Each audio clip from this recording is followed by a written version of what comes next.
Student, आज हम पढ़ते हैं भारतीय संविधान के बारे में। तो भारतीय संविधान के बारे में पढ़ने से पहले हम जानेंगे भारतीय संविधान के इतिहास के बारे में कि भारतीय संविधान का इतिहास क्या था। तो भारतीय संविधान के इतिहास से पहले हम जानना चाहते हैं कि हम जानेंगे कि मतलब हमारा जो इंडिया है उस पर जो बाहरी शक्तियों का आगमन हुआ था, जो बाहरी शक्तियाँ आई थी वो किस क्रम में आए थे। तो सबसे पहले आए थे पुर्तगाली, फिर आए थे अंग्रेज़, फिर आए थे फ्रेंच, फिर आए थे डच। तो सबसे पहले कौन आए थे? पुर्तगाली आए थे। तो पुर्तगाली जो यात्री था जो सबसे पहले इंडिया आया वो कौन था? वो था वास्को डी गामा। ये कहाँ से आया था? तो ये आया था बे ऑफ बंगाल से, यानी बंगाल की खाड़ी से आया था और ये सबसे पहले पहुँचा था कालीकट। और कब पहुँचा था? तो ये पहुँचा था 1498 ईस्वी में।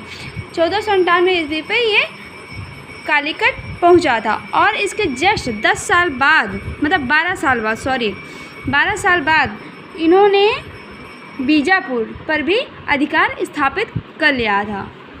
इनका उद्देश्य क्या था? इनका सबका उद्देश्य जो आना था, भारत में आने का उद्देश्य ओनली व्यापार था। फिर है मतलब कि भारत की खोज किसने की? तो भारत की खोज जो की थी वो की थी वास्को डी गामा में। वो कब आया था? 1498 में आया था। और कहाँ पे सबसे पहले पहुंचा था? तो कालीकट बंदरगाह पे पहुंचा था। तो कैसे क्वेश्चन पूछे जाते हैं कि सबसे पहले भारत कौन आया? तो वास्को डी गामा आया। कब आया? तो 1498 ईस्वी में आया। और किस स्थान पर सबसे पहले आया? तो कालीकट पे। और इसी से याद रखना है कि जस्ट इसके 12 साल बाद 1510 पे इन्होंने बीजापुर पे भी स्थापित अपना अधिकार स्थापित कर लिया। और इसी तरह हमें पढ़ना है कि इनका क्रम बहुत याद रखना ज़रूरी है कि मतलब सबसे पहले कौन आया? पुर्तगाली, फिर आए अंग्रेज़, फिर आए फ्रेंच और फिर आए डच। जो ये अरब सागर है इसको और क्या कहा जाता है? तो इसको क्या कहा जाता है? अरब सागर की रानी किसे कहा जाता है? ये भी एक क्वेश्चन बहुत इंपॉर्टेंट है, इसको याद रखिएगा। अरब सागर की रानी किसको कहा जाता है? तो कोची को कहा जाता है। अब थोड़ा और ओवरव्यू हम जानते हैं कि प्लासी की लड़ाई कब हुई थी? तो 1757 ईस्वी में हुई थी। अब किसके बीच हुई थी?